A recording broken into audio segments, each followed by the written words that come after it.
Hey everyone, welcome back to coachingchief.com.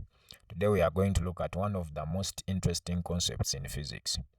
Let's first ask ourselves some questions. What makes an object hard to stop? Is it harder to stop a bullet or a truck traveling along the highway? Or imagine you're standing still and someone lightly pushes you. Not much happens, right? But now imagine a heavy truck moving at the same speed hits you. It would knock you over. Why is it that? Why is the difference? The difference is because of something called momentum. Momentum is a property of a moving object, and it depends on two bodies. It depends on two things: how heavy the object is, and that is its mass, or how fast is the moving object, that is its velocity. In other words, it is the product of mass and the velocity of a body. The bullet is hard to stop because it is traveling very fast, whereas the truck is hard to stop because it has a very large mass. That is true. But now the combination of these two is what we call the momentum. The mass and the velocity, the mass and the speed.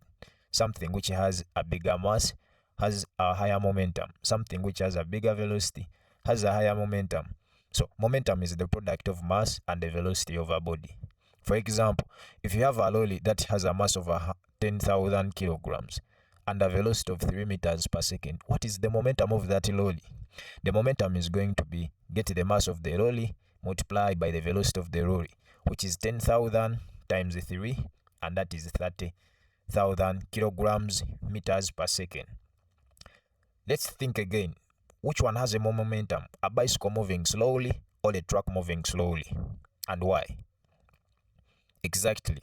Even if the truck is slow, its mass gives it a lot of momentum. Let's take this in a real life scenario. In sports, when a footballer kicks a ball, the ball moves because of the momentum transferred from the foot of the footballer. Oh, how about cars? A fast moving car has more momentum than a slow car, which is why stopping distance is longer for a fast moving car. Why? Because a fast moving car has a higher speed than a slower car. When you try to stop a rolling shopping cart, it's easier if it is empty, right?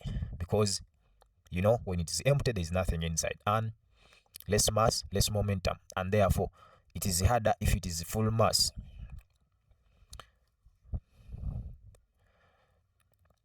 How about if you have a situation where two bodies are colliding? Assuming we're having a situation where two bodies are going to collide, momentum has to be conserved in that case. That means in any closed system, a closed system is the one which does not allow exchange of energy with the surrounding. The momentum doesn't just disappear. It moves from one body to another. Let's take an example. Two ice skaters push off each other. The momentum of one skater moving one way is balanced by the other skater moving the other way. Hope you've seen them. You've noticed them on the road side doing that. So momentum is all about how much an object has, and it depends on the mass of that object and the speed. This why explains heavy or fast moving things are harder to stop. And another thing you need to know is that momentum is always conserved in situations where we are having collisions. Next time, always when you're playing sports, riding a bicycle or seeing cars on the road, try to notice momentum in action. So as long as we're having an isolated system, the momentum as long as we're having a closed system, the momentum has to be conserved. We have a situation here, a car traveling at 100 kgs hitting a stationary truck. A stationary truck means its velocity is a 0. The velocity it is having at that point. After the collision, they stick together. What is their joint velocity after the collision? For now, we may not do the calculation, but I want you to know that in this situation, the momentum is going to be conserved. The momentum before collision, that is the momentum of the car plus the momentum of the stationary car, has to be equal to the combined momentum. When they join, they move as one body. So we add up their masses to get 300. Next time you play sports, ride a bike or see cars on the road, try to notice momentum in action. Thank you very much for watching. Don't forget to like, share, and